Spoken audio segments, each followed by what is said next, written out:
Иван Ивановски веројатно е еден од ретките во Македонија кој што зборува за крипто и за недостатокот од регулатива за крипто, кој што зборува за потребата од финансиска едукација и едукација за инвестирање во редовното образование. Има заедница од над 1500 луѓе кои што секојдневно вежбаат како да бидат дисциплинирани со своите лични финанси, како да инвестираат на берза и како да си ги оплодуваат сопствените пари. Иван Ивановски во денешната епизода на Newbiz подкаст.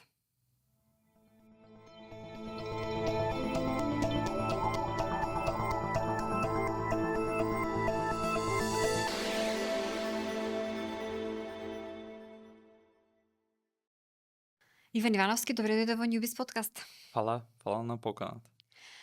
Кога некој те слушне твојата приказна, веројатно прво се прашува заради тоа што те препознаваме како некој кој што интензивно зборува за инвестирање, за финансиска писменост, за крипто, а знаеме дека претходно не стартуваш со тоа, туку влегуваш прво во развој на апликации. Сосем друга Како индустрија. тргна приказната?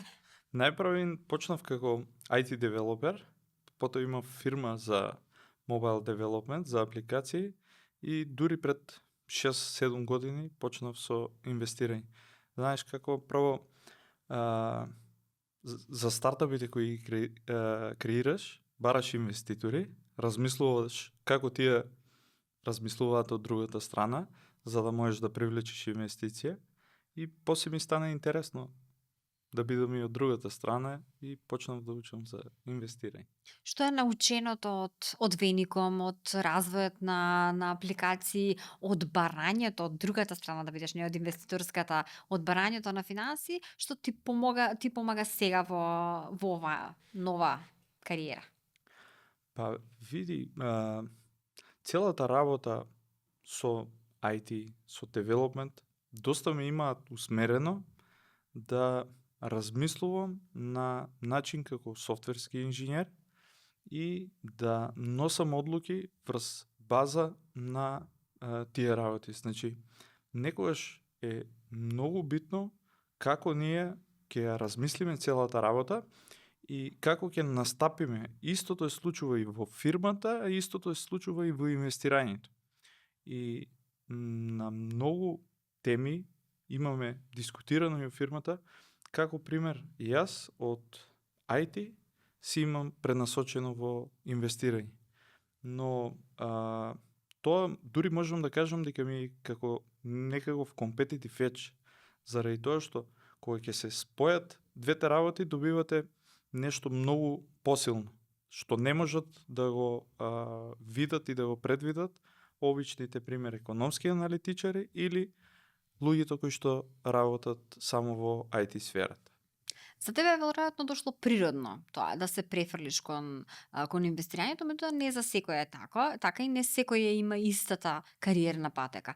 Како се почнува всушност со инвестирање? Што се првите чекори? Вака, јас можеби уште 2008 година, веќе кој излезе новиот iPhone, и кога почнавме да работиме мобилни апликации, имав цело време комуникација со западни клиенти, од Америка, од Франција, од UK и слично. И цело време тие ми кажуваа како инвестираат, пример дека би инвестирале сега во Apple поради тоа што гледаат во која насока ќе се движи индустријата, во Google и слични компании. И јас барав начин уште од тогаш како да инвестирам овде, но секогаш не е успешно. Ке идев во банка, ке ми дадеа контакт од некој брокер, комплицирана процедура на мејл, па еднаш во денот ги прават трансакциите. Немавме можност до 2018 мислам година од Македонија да купуваме регуларно акции. Дури направив сметка во Бугарија и од таму тргував на eToro платформата. Па потоа кога дозволија од Македонија, почнав регуларно преку Македонија да тргувам. Што ти беа првите купувања? Првите купувања ми беа Apple, Microsoft. Играш на сигурно? Па да. На почетокот пробав така да диверсифицирам повеќе, ама зборам почетокот, првите месец-два, кога ги ставав првите средства. И Тесла почнав активно и потоа почнав многу да кажам, агресивно да инвестирам само во две компании. Која ти е најголемата грешка? Најголема грешка во инвестирање или во Во софтвер? инвестирање. Во инвестирање. Па на почетокот доста емотивно ги фаќав работите и знаеше пример во одредена паника да изреагирам брзо. После научив дека не треба со емоции да се игра кога е инвестирањето. Значи најголемите грешки не ги имам направено математички да кажам или да имам погрешено нешто технички, туку само емотивно. Затоа што ме праша дали во софтвер или во инвестирање, во софтвер има некоја поголема? Па во софтвер има поголеми грешки. Таму пример еднаш имавме сменето пасворд на акаунт на 4000 корисници и во истиот Како реагира? ден сите почнаа да пишуваат и беше катастрофално тоа. Колку време требаше да се поправи? Па доста време бидејќи немавме бекап на истите податоци и требаше клиентите сами да си ги сменат юзернејмот и пасвордот. Така да тоа ми има останато Тешко на убаво. корисничката поддршка, кој знае какви ревјуа сте имале. А не само на корисничката поддршка, туку и ние моравме да помагаме, бидејќи беше наша грешка. Те се вратам пак на инвестирањето. Некој што сега почнува. Да. Треба малку талент или се е вештина, се е знање, се е нешто што се научува со тек на време? Се учи. Нема талент овде. Па дури и за спорт, нели, ќе речеме 2% можеби е талент, другото е упорност. Со тоа што за инвестирање не треба нешто многу посебно. Зависи значи за каков тип на инвестирање. Ако збориме за пасивно инвестирање, каде што било кој место да става средства во банка, ќе земе ќе си ги става во инвестициски фонд или во S&P 500 или во некоја компанија, затоа не треба буквално никакво знаење. Може би ви требаат 2-3 сата така материјал за да ви станат јасни работите. Додека за активното инвестирање и за дневното тргување барат доста посветеност и доста посветена енергија. А од знаење? Како се почнува? Што треба прво барем да Да. поднаучиш, да видиш, да слушнеш? Па, супер прашање, мислам. Треба најпрвин да знаат, пример, јас сега ќе кажам од мој аспект, кои работи на мене ми имат фален. Например, јас не знаев ни со моите финансии како да располагам. Јас бев навикнат платата што ќе ја земам и целата да ја трошам. Ако ми се зголемува платата, начинот на живот го променува. Ќе возам поскапа кола, ќе седам во поголем стан, ќе одам на поубав одмор и слично. После тоа сватив дека тоа е погрешен начин и дека така сме во круг цело време.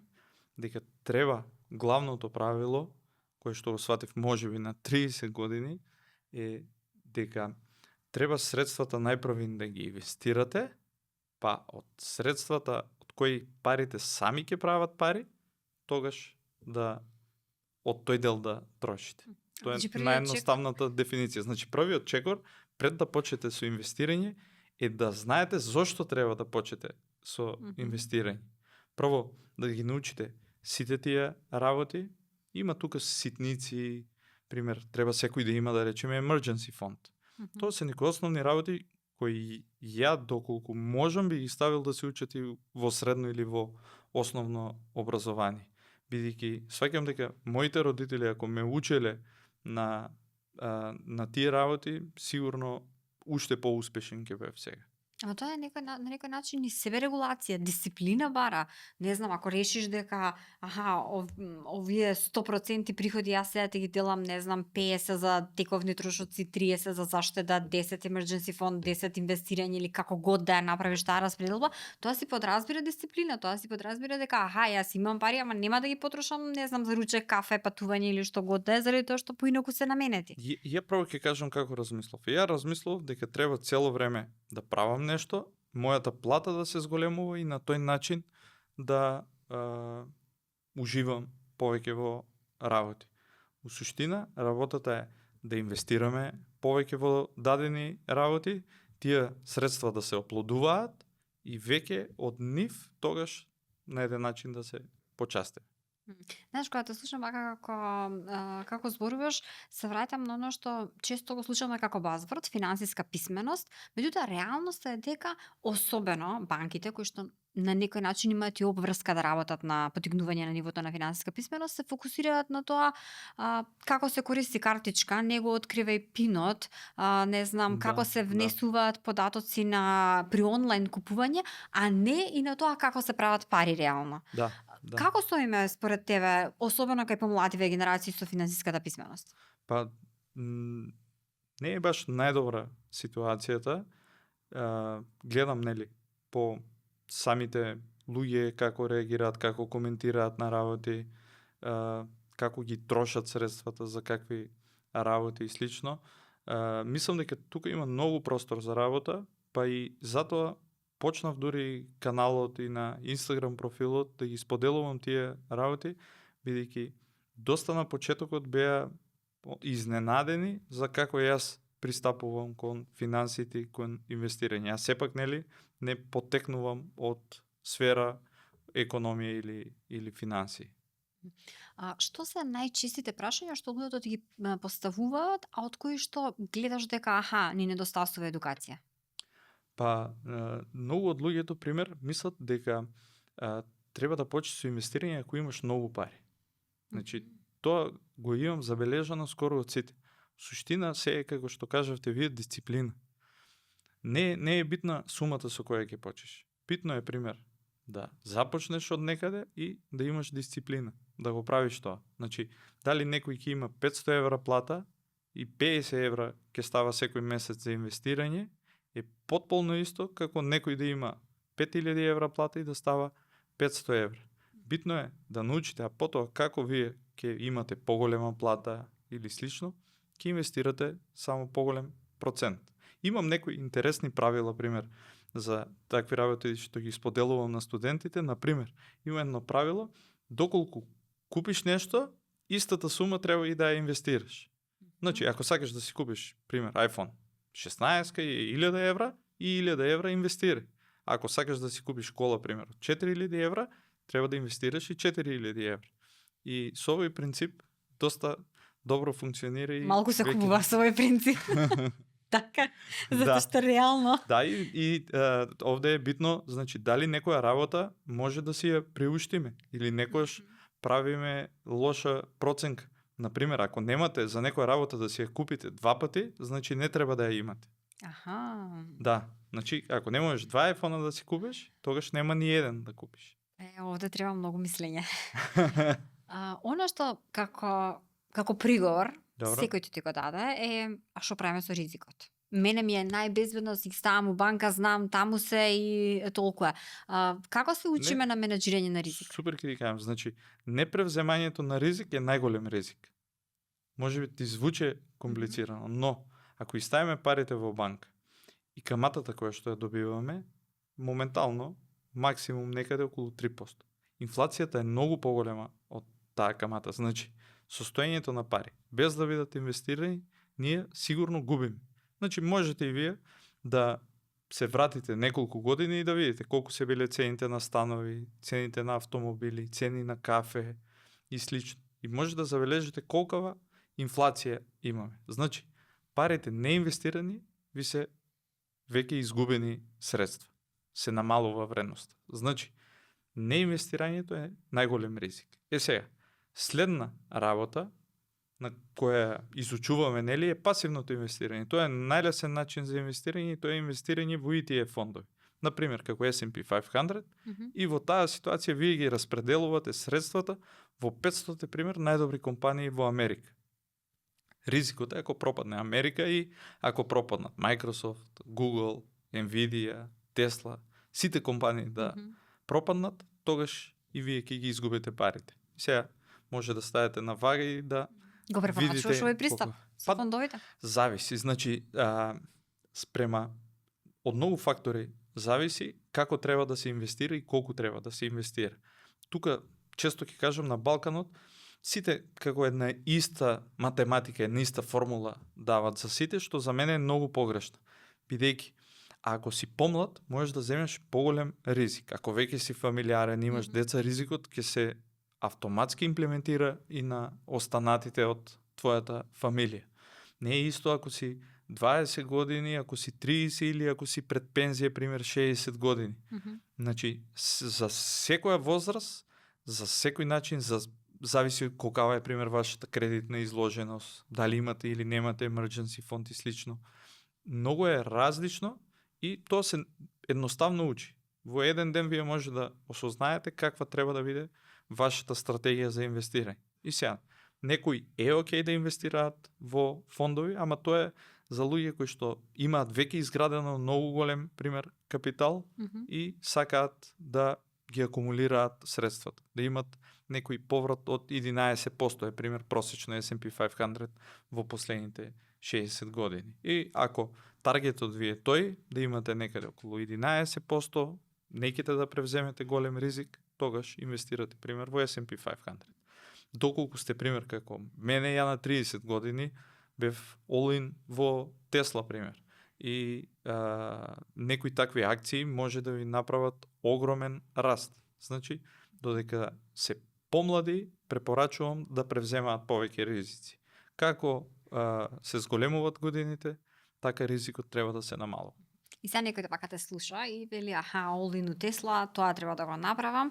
Ама често во реалноста се случува дека очекувањата ни се повисоки од она што се случува реално или она што можеш да го добиеш реално, или едноставно се менуваат работите на пазарот, не можеш ниту да предвидиш се што може да се случи и да влијае на вредноста на акциите. Особено со оние кои што се консултираат со тебе, како им ја доловуваш таа разлика меѓу очекувањата и реалност? Супер ти е прашањето, дури на мастер-класот, и јас ги советувам да не ме копираат мене. Бидејќи, како што велам, мојата стратегија е една, секој треба да си ја препознае неговата стратегија. И тука, на мастер-класот е главната поента да ме следат мене, да гледаат како размислувам, мајндсетот да го склопат и потоа да си го имплементираат кај нив. Не ги советувам, пример, истите трейдови што јас ги правам и тие да ги прават. Бидејќи не е апликабилно за секој. Некои ме копираат, пример, и е окей, но пак ќе се вратиме на претходното. Зависи од годините, зависи од начинот. А инаку тоа што го спомна за кои се очекувањата, можам да кажам дека повеќето имаат очекувања дека веднаш штом почнат да инвестират, дека одма треба да почнат да прават профит. И тој е погрешен пристап. Треба, значи, да помине време, треба да се научат доста работи и треба парите да ги оставите да почнат да работат за вас. Значи, очекувањата некојаш им се пребрзи, но после некое време ќе сватат и почнуваат нормално да функционираат. Ако не се скарани со трпение. А ако се скарани со трпение, ништо. Тоа тоа е едно од првите лекции на мастер-клас и дури некојаш и јас некоја работа ќе направам за да видам кои се нетрпеливи и слично и ќе им кажам ова беше тест за трпеливост.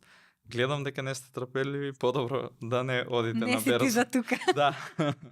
Кажи ми, ја спомена мастер-клас, како ја лансираше платформата? Што е интенцијата на постоењето на мастер-клас? Да.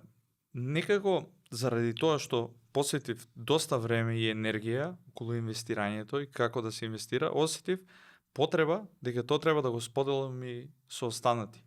И некако ме прави, да кажам, и среќен моментот кога ќе слушнам некој дека сум променил, пример, животот, начинот на размислување, дека сега околу финансии му е подруг, дека претходно живееле месец за месец, сега дека има тотално различен пристап. Доваѓаат, пример, у канцеларија со флаши алкохол, со бомбонјери, како доктор како си се. доктор се имам почувствувано. Значи, едноставно тоа чувство ми е незаменливо. И сега викам, секако јас посветувам време, секако ги правам работите, вака мислам дека е да кажам, благородна работа, да го споделите знаењето на друг, и луѓето гледам дека повеќето го тоа многу добро ценат и многу добро го прифаќаат. Како изгледа курсот? Снимени видеа или имате лайв сесии?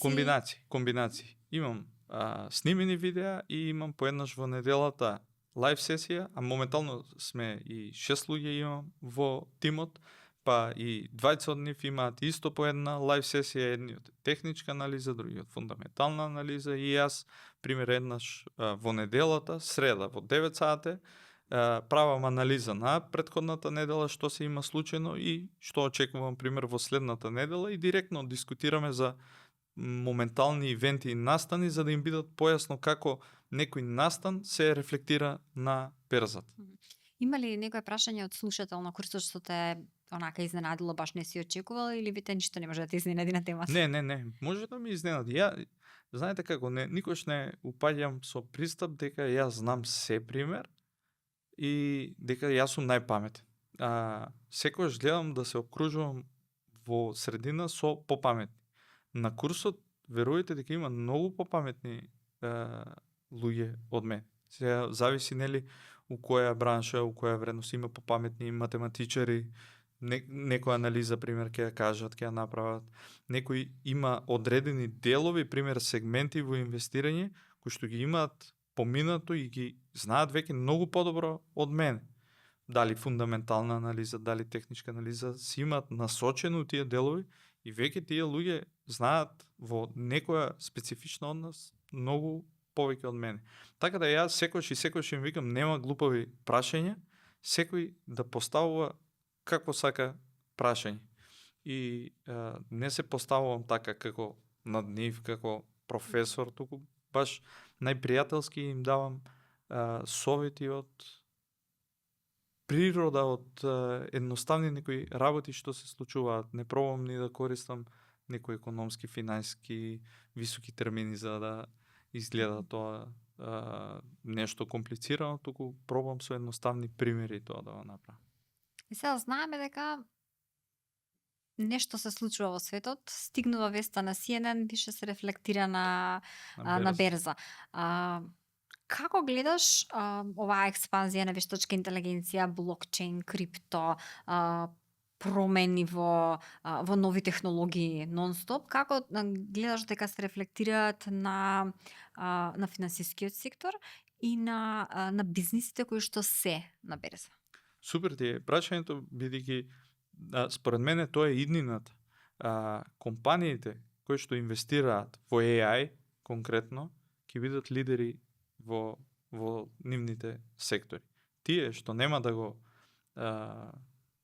да одат со тоа темпо и да инвестираат во AI ќе бидат прегазени.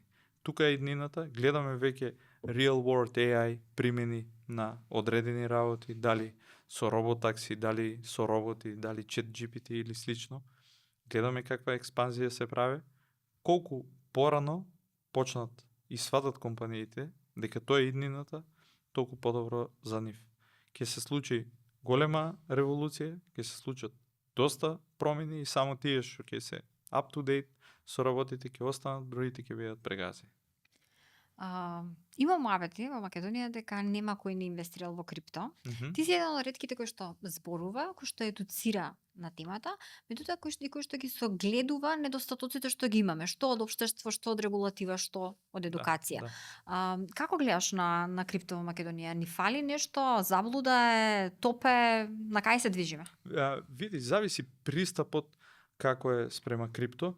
Има супер и групи, и ја дури се имам едуцирано, и пред мене, пример, имат некои почнато да прават анализи, има на Facebook канал Крипто Револуција, таму има доста информации, и јас имам на почетокот таму запознаено, има доста голем број на македонци во групите, и во суштина лошата работа е што повеќето доваѓаат без предзнаење, без да направат, нели, анализа, туку некој друг им кажал за нешто и ајде ќе го правиме. Исто и кај инвестирањето е случува. Значи, не секогаш луѓето сакаат да посветат внимание за нешто, малце да научат, туку копираат некој друг или врз база. И сега што е проблемот овде? доколку се деси некоја паника, мислат дека тоа ќе пропадне или ќе иде на нула и панично продаваат и тука се прават главните грешки. Имаше падови сериозни со FTX и има сега сериозни Да. пикови со Маск и со Трамп, така. Да, И таквите огромни осцилации всушност не прават да се чувствуваме можеби ова нешто не е во ред, не би требало вака да биде волатилно, туку треба да има и некоја бейс линија. да, ама секоја нова технологија е така, додека на почетокот дојдат early adopters, додека се имплементира секаде, мора да помине подолг период за нештото да стане. Пример, биткоинот за да стане како дигитално злато, потребни се уште доста години и тогаш да биде помалку волатилно како што спомна. Инаку, тука е иднината и мислам дека кај нас треба доста побрзо да реагираат. Гледаме сега пример те во Америка, дури можно и во државните резерви да купуваат за да чуваат крипто, а кај нас уште не го третираат. Уште се превара, тоа превара. Да, пирамида.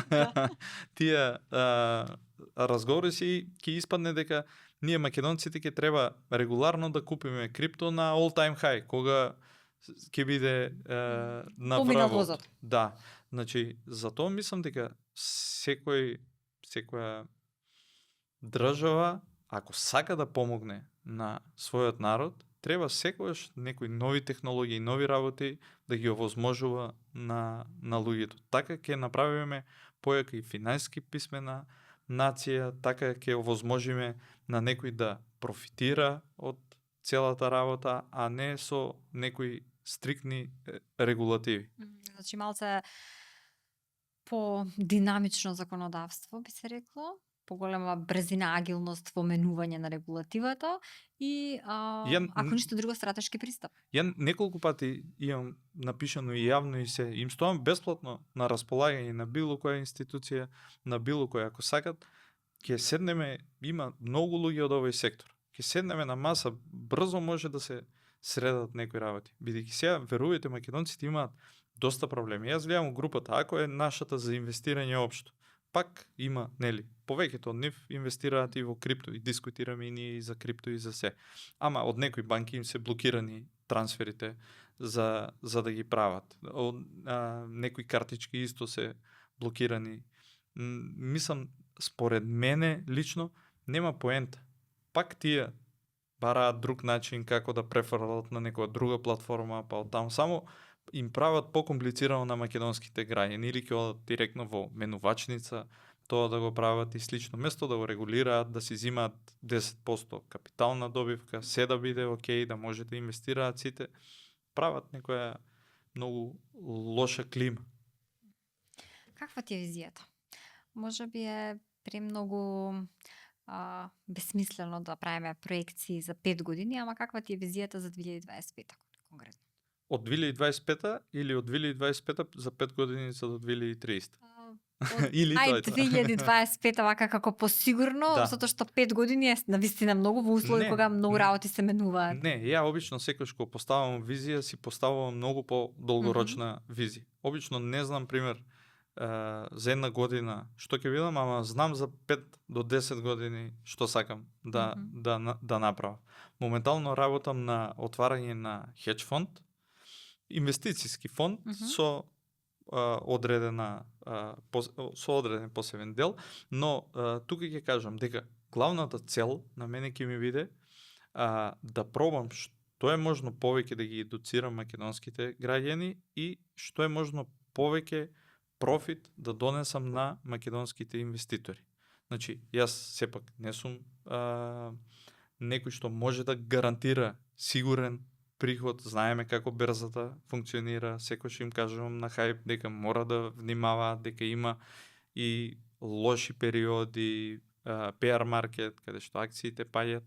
Значи, ништо не е сигурно, но гледаме во западните земји како се развиваат, како инвестирањето функционира. Значи, во наредните 5 години јас ќе работам на зголемување на финансиска писменост, да ја кажеме, и да можам да го максимизирам профитот на македонските инвеститори со помош на градење на хедж фондот и преку мастер-класот со едуцирање на луѓето кои што сакаат сами да инвестираат. Ни отвараш многу теми за размислување. Ти благодарам за разговорот. Фала.